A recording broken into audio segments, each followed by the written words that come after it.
La lingerie féminine a fait l'objet de nombreux débats dans la sphère des politiques du corps. L'histoire du soutien-gorge, objet qui a été décrit par beaucoup comme un outil de torture, commence au 16e siècle avec le corset, un vêtement offrant aux femmes une silhouette parfaite.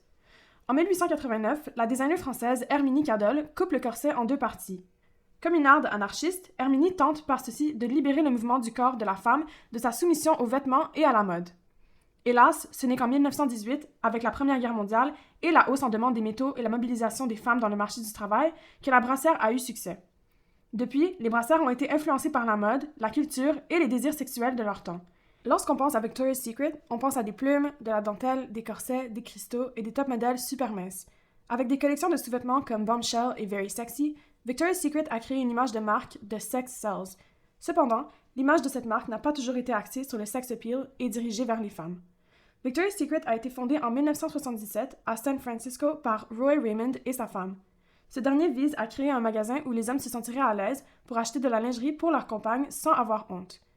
Roy Raymond vend sa compagnie pour $1 million à Leslie Wexner, qui essaye ensuite d'axer le magasin plutôt vers les femmes.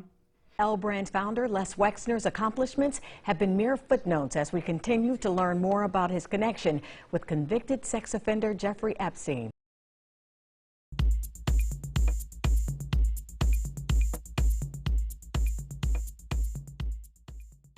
En 1995, Victoria's Secret gagna en notoriété en organisant son premier défilé de mode à New York, dirigé par Ed Razek, qui a longtemps été directeur de marketing de L Brands.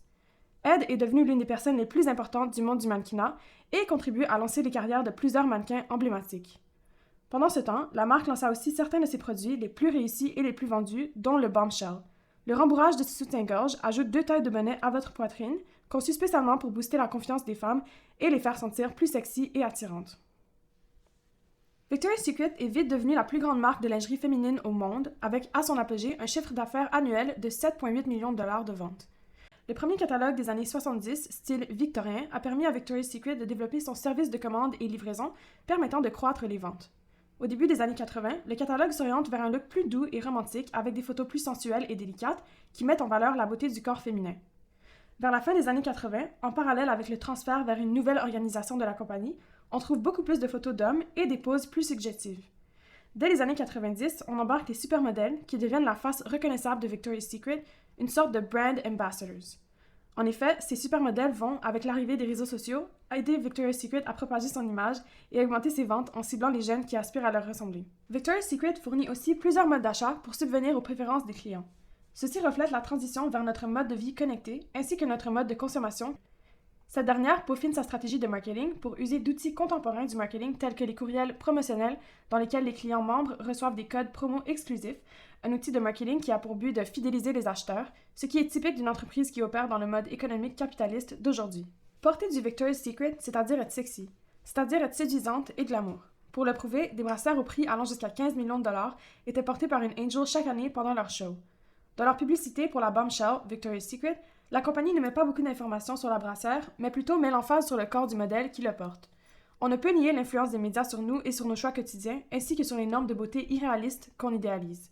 Les publicités Victoria's Secret ne sont pas toujours ciblées vers les utilisateurs des brassières. Des fois, ils évoquent les personnes qui voudraient voir leur compagne dans ces vêtements-là.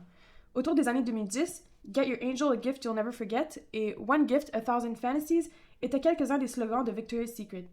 La sexualisation de la femme et de son corps deviennent élément central aux publicités vidéo de Victoria's Secret. En 2012, Victoria's Secret fait l'objet d'accusations d'appropriation culturelle lors du défilé où l'une des mannequins porte une coiffe amérindienne. D'autre part, le manque de diversité sur le plan ethnique et racial, ou même en termes de forme et de type de corps, s'est souvent fait remarquer dans leurs défilés. Suivi par l'ère de mouvement MeToo qui dénonce l'objectification du corps féminin, le fameux défilé de la grande marque de lingerie a dû être annulé, et ceci est dû au fait que Victoria's Secret reflète la revendication d'une représentation plus variée et plus respectueuse de la femme dans le domaine de la mode. Derrière cette grande compagnie se cache aussi une culture d'intimidation et de misogynie. Avec des collections de soutiens-gorge telles que Very Sexy, Dream Angels et Sexy Illusions, on comprend qu'on nous vend le désir et le sex appeal. Aujourd'hui, cette époque est dépassée. De plus, l'entreprise avait récemment réglé les procès qui lui étaient intentés pour intimidation et misogynie pour des dizaines de millions de dollars. L'homme derrière ces accusations est le même Ed Razek qui a déposé sa démission juste après cet événement. On retrouve plusieurs témoignages d'anciennes mannequins de Victoria's Secret qui dénoncent la toxicité de l'environnement et les actes d'intimidation et d'harcèlement sexuel dont elles étaient victimes. Victoria's Secret fait actuellement l'objet d'un rebranding massif avec un effort désespéré de sauver sa réputation et de regagner ses clients. Le changement comprend l'abandon des anges emblématiques et leur remplacement par le collectif Victoria's Secret, un groupe d'activistes féministes, d'athlètes et d'actrices pour représenter la marque et vocaliser ses nouvelles politiques. Est-ce juste un autre complot de consumérisme? Dans leur communiqué de presse de juin 2021, le collectif évoque à répétition sa dévotion envers les femmes et les causes qui leur sont pertinentes. La seule cause que le collectif mentionne est celle du cancer du sein. Globalement, les femmes ont des problèmes d'accès à l'éducation, au travail, à la santé et à leurs droits fondamentaux. Devancer ces propos signifierait repenser complètement leur implication dans le système néocapitaliste qui met les femmes en danger à tous les jours. Cela signifierait des actions concrètes en vue d'une décroissance économique. En effet, pour une entreprise comme Victoria's Secret qui a pour longtemps fait fabriquer ses vêtements dans des sweatshops au Bangladesh et au Sri Lanka, un pas dans cette direction exige engagement et transparence car une entreprise ne peut pas être plus équitable sans être plus politique et écologique. De là, on se pose la question. Est-ce que Victoria's Secret sera vraiment prêt à aller loin dans leur programme collectif et à changer, ou bien n'est-ce qu'un prétexte pour remonter la pente et reconquérir leurs clients?